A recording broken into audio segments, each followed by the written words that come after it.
ನಾನು ಹಿಂದೂ.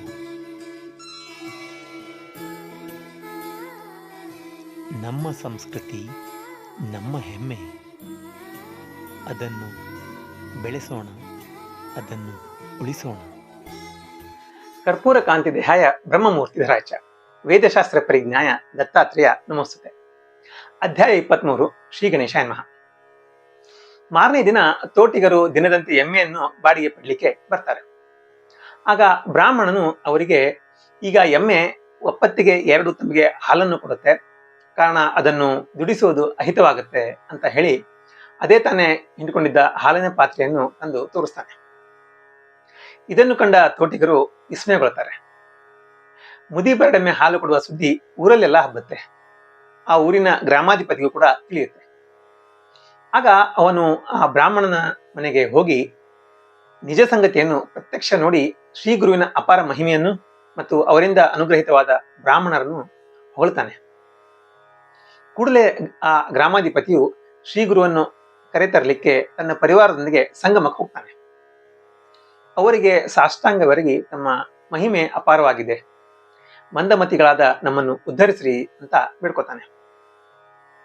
ಆಗ ಶ್ರೀ ಗುರುಗಳು ಆತನಿಗೆ, ನಾವು ತಪಸ್ವಿಗಳಾದ ಯತಿಗಳು, ಅಡವಿಯಲ್ಲಿ ವಾಸ ಮಾಡುವಂಥವರು, ನೀನೇಕೆ ಕುಟುಂಬ ಸಮೇತವಾಗಿ ಇಲ್ಲಿಗೆ ಬಂದೆ ಅಂತ ಅವನನ್ನ ಕೇಳ್ತಾರೆ. ಅವರ ಮಾತನ್ನು ಕೇಳಿ ಆ ಗ್ರಾಮಾಧಿಕಾರಿಯು ಕೈ ಮುಗಿದು, ಹೇ ಸ್ವಾಮಿನ್, ತಾವು ಭಕ್ತಜನ ಉದ್ಧಾರಕರು, ನೀವು ಈ ಭಕ್ತನ ಪ್ರಬಲವಾದ ಇಚ್ಛೆಯನ್ನು ಪೂರ್ಣ ಮಾಡಬೇಕು.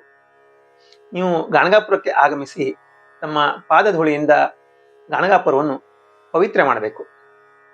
ನೀವು ಅಲ್ಲಿ ಬಂದ್ರೆ ನಾವು ನಿಮಗೊಂದು ಮಠವನ್ನು ಕಟ್ಟಿಸಿಕೊಡ್ತೀವಿ. ತಾವು ಅಲ್ಲಿಯೇ ವಾಸ ಮಾಡಿ ಜಪ ತಪ ಅನುಷ್ಠಾನ ಮತ್ತು ಭಿಕ್ಷೆಗಳನ್ನು ಅಲ್ಲಿಯೇ ಮುಗಿಸ್ಬೇಕು ಅಂತ ಅಂಗಲಾಚಿ ಬೇಡ್ಕೋತಾನೆ. ಅರಸನ ನುಡಿ ಕೇಳಿ ಶ್ರೀ ಗುರು ಮನಸ್ಸಿನಲ್ಲಿ ಅನ್ಕೋತಾರೆ, ಇನ್ನು ಅವತಾರ ಕಾರ್ಯಗಳನ್ನು ಮರೆಯಾಗಿರಿಸಲಾರದೆ ಅದನ್ನು ಪ್ರಕಟಗೊಳಿಸಿ ಭಕ್ತರನ್ನು ಉದ್ಧಾರ ಮಾಡುವ ಸಮಯ ಬಂದಿದೆ. ಹೀಗಾಗಿ ಇದನ್ನು ವ್ಯರ್ಥ ಮಾಡಿಕೊಳ್ಬಾರ್ದು. ತಮ್ಮನ್ನು ಸ್ವಾಗತ ಮಾಡುವ ಗ್ರಾಮಾಧಿಕಾರಿಯ ಮಾತಿಗೆ ಒಪ್ಪಿಕೊಂಡು ಅವರು ಅವನ ಜೊತೆಗೆ ಹೋಗಲಿಕ್ಕೆ ಶುರು ಮಾಡ್ತಾರೆ. ಆಗ ಅವನು ಶ್ರೀ ಗುರುವನ್ನು ಪಲ್ಲಕ್ಕಿಯಲ್ಲಿ ಕುಳ್ಳಿರಿಸಿಕೊಂಡು ಮಂಗಳವಾದ್ಯದೊಂದಿಗೆ ಗಾಣಗಾಪುರಕ್ಕೆ ಕರ್ಕೊಂಡು ಹೋಗ್ತಾನೆ. ಊರ ಜನರು ಶ್ರೀ ಗುರುವಿನ ದರ್ಶನ ತಕ್ಕೊಂಡು ಪೂಜಿಸಿ ಜಯ ಜಯಕಾರ ಮಾಡ್ತಾರೆ. ಆಗ ಸ್ವಾಮಿಗಳು ಆ ಊರಿನ ಪಶ್ಚಿಮ ದ್ವಾರದ ಹತ್ತಿರ ಆಗಮನ ಮಾಡ್ತಾರೆ. ಆಗ ಒಂದು ಅಶ್ವತ್ಥ ವೃಕ್ಷ ಅಲ್ಲಿರುತ್ತೆ. ಆ ಮರದ ಮೇಲೆ ಬಹು ದಿವಸದಿಂದ ಭಯಂಕರ ಸ್ವರೂಪದ ಒಂದು ರಾಕ್ಷಸವಿರುತ್ತೆ. ಹಿಂದಿನ ಜನ್ಮದಲ್ಲಿ ಆತ ಅತಿ ಕ್ರೂರಿಯಾಗಿ ವರ್ತಿಸಿದ್ದರಿಂದ ಅವನಿಗೆ ರಾಕ್ಷಸ ಜನ್ಮ ಪ್ರಾಪ್ತಿಯಾಗಿರುತ್ತೆ. ಅದು ವಾಸಿಸಿದ ಅಶ್ವತ್ಥ ವೃಕ್ಷದ ಸುತ್ತಮುತ್ತಲಿನ ಮನೆಗಳೆಲ್ಲ ಹಾಳು ಬಿದ್ದೋಗಿರುತ್ತೆ. ಶ್ರೀ ಗುರುವಿನ ಮೆರವಣಿಗೆ ಬರಲು ಆ ಗಿಡದಲ್ಲಿಯ ಬ್ರಹ್ಮ ರಾಕ್ಷಸ ಓಡಿ ಬಂದು ಸದ್ಗುರುವಿನ ಚರಣಕ್ಕೆ ನಮಸ್ಕಾರ ಮಾಡುತ್ತೆ. ಮಾಡಿ, ಗುರು ನನ್ನನ್ನು ಉದ್ಧರಿಸು, ನಿನ್ನ ದರ್ಶನದಿಂದ ನನ್ನ ದೋಷಗಳೆಲ್ಲವೂ ನಾಶವಾದವು ಅಂತ ಬೇಡಿಕೊಳ್ಳುತ್ತೆ. ಆಗ ಶ್ರೀ ಗುರು ಅದಕ್ಕೆ, ನೀನು ಸಂಗಮಕ್ಕೆ ಹೋಗಿ ಸ್ನಾನ ಮಾಡಿದರೆ ಮುಕ್ತವಾಗ್ತೀಯಾ ಅಂತ ಹೇಳ್ತಾರೆ. ಅದರಂತೆ ಸಂಗಮಕ್ಕೆ ಹೋಗಿ ಸ್ನಾನ ಮಾಡಿ ಶ್ರೀ ಗುರುಗಳ ಪಾದದ ಮೇಲೆ ಬಿದ್ದು ಆ ರಾಕ್ಷಸ ಹೊರಡುತ್ತೆ. ಶ್ರೀ ಗುರುಗಳು ಅದರ ತಲೆಯ ಮೇಲೆ ವರದ ಹಸ್ತವನ್ನು ಇಡ್ತಾರೆ. ಕೂಡಲೇ ಆ ಬ್ರಹ್ಮ ರಾಕ್ಷಸನಿಗೆ ಮನುಷ್ಯ ರೂಪವು ಪ್ರಾಪ್ತಿಯಾಗತ್ತೆ.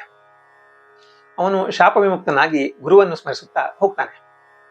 ಅಕಸ್ಮಾತಾಗಿ ಒದಗಿದ ಘಟನೆಯನ್ನು ನೋಡಿ, ಶ್ರೀ ಗುರುವೇ, ನೀನು ಮನುಷ್ಯನಲ್ಲ, ಸಾಕ್ಷಾತ್ ದತ್ತಾತ್ರೇಯನು ಅಂತ ಎಲ್ಲರೂ ಏಕಕಂಠದಿಂದ ಹೊಳ್ಳಿಕ್ಕೆ ಶುರು ಮಾಡ್ತಾರೆ.